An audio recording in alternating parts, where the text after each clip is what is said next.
Olá, amigos do Portal da Base. Hoje a gente vai falar sobre uma questão também muito polêmica e que às vezes a gente vê na mídia muito mal explicada, que são os direitos econômicos e os direitos federativos dos atletas. Qual que é a diferença desses direitos? Na verdade, antes da gente falar deles, a gente tem que buscar na origem lá atrás que foi a extinção do famoso passe. Todo mundo sabia que antes o atleta ele ficava preso a uma agremiação desportiva. Quer dizer, o atleta estava com a agremiação desportiva, ele poderia ter um contrato com ela, mas tinha essa figura do passe ser preso. Se ele não chegasse a um acordo para poder renovar o seu contrato, ele continuava vinculado ao clube até alguém pagar a multa pelo chamado passe. Isso foi extinto, baseado numa jurisprudência até europeia, o famoso caso Bosman, que a gente chama, que é um atleta belga que conseguiu essa liberação do passe lá, e depois a legislação nacional veio copiar isso, Alguns até diziam que o passe era a última forma de escravidão na legislação brasileira, porque o atleta realmente ficava preso ao clube ou à entidade desportiva. E aí surgiram essas duas figuras, direitos econômicos e direitos federativos, que não podem se confundir de forma alguma. Por quê? Primeiro, o que são os direitos federativos? Direito federativo ele é feito exclusivamente entre atleta e clube e ele não pode ser repartido. Você só pode ter o direito federativo ligado a uma entidade desportiva por cada vez. Ah, mas e o empréstimo? O empréstimo, quando ele ocorre, há a cessão dos direitos federativos. Portanto, se o atleta pertence a um clube, ele tem um contrato de trabalho de 5 anos, por exemplo, que a legislação pertence com um clube, e aí ele tem os seus direitos federativos ligados a ele, mas é emprestado para outro clube, o que há é a cessão dos direitos federativos. Exatamente isso, que, repito, não podem ser repartidos e são, portanto, obrigatoriamente firmados entre atleta e entidade desportiva.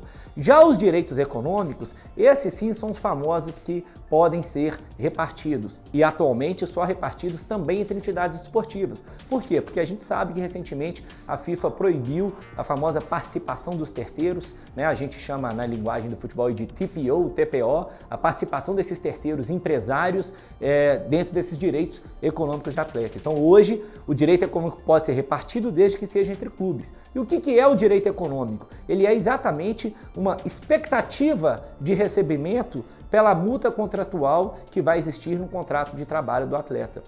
Portanto, se um atleta tem um contrato com uma agremiação e ali está previsto que a multa para sair daquela agremiação, a gente sabe que tem uma diferença entre a multa nacional e internacional, a gente já viu isso várias vezes, mas que ela é de 10 milhões de reais, por exemplo, os direitos econômicos, que se forem repartidos, são exatamente aqueles direitos que cada um dos seus proprietários vai receber. Então, se eu tenho um determinado atleta, que um clube tem 30%, outro clube tem 70% desses direitos econômicos, que não necessariamente, repito, são os que têm o mesmo direito federativo, e esse atleta for vendido por R$1 milhão, esse valor vai ser repartido conforme quem tem esse percentual de direito econômico. Vamos pegar um exemplo prático aqui para ficar fácil. Eu tenho um determinado atleta que está vinculado ao clube A. Ele tem um contrato de trabalho, direitos econômicos federativos no clube A. O clube A vai ceder esse atleta para jogar um campeonato no clube B e vai dizer o seguinte: eu cedo para você jogar, logo os direitos federativos vão, e vou te dar um percentual dos direitos econômicos dele, porque se ele, a gente chama até a taxa de vitrine, porque se ele jogar bem esse campeonato, a gente pode vendê-lo depois. Vou te dar 10% dos direitos econômicos dele. Então esse atleta ele é cedido, 100% dos direitos federativos são passados para o clube B, para ele poder jogar nesse clube o campeonato, e ele ganha 10% dos direitos econômicos.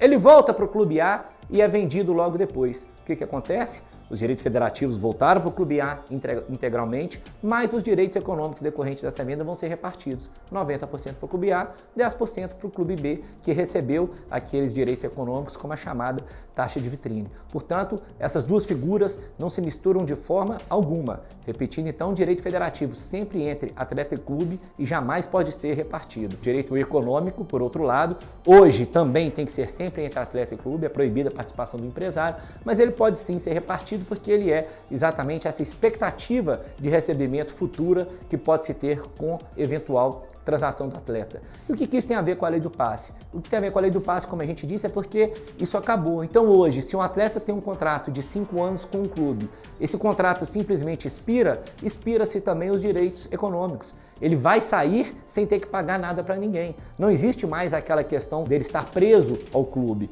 Se extinguir o seu contrato de trabalho, extingue-se automaticamente os direitos econômicos. Por isso que eu disse que ela é uma expectativa de direito. Ele só vai existir enquanto existir o contrato de trabalho. Espero que tenha ficado claro. Se continuarem com dúvidas, é o que a gente sempre diz. Entre em contato com o Portal da Base. Um grande abraço.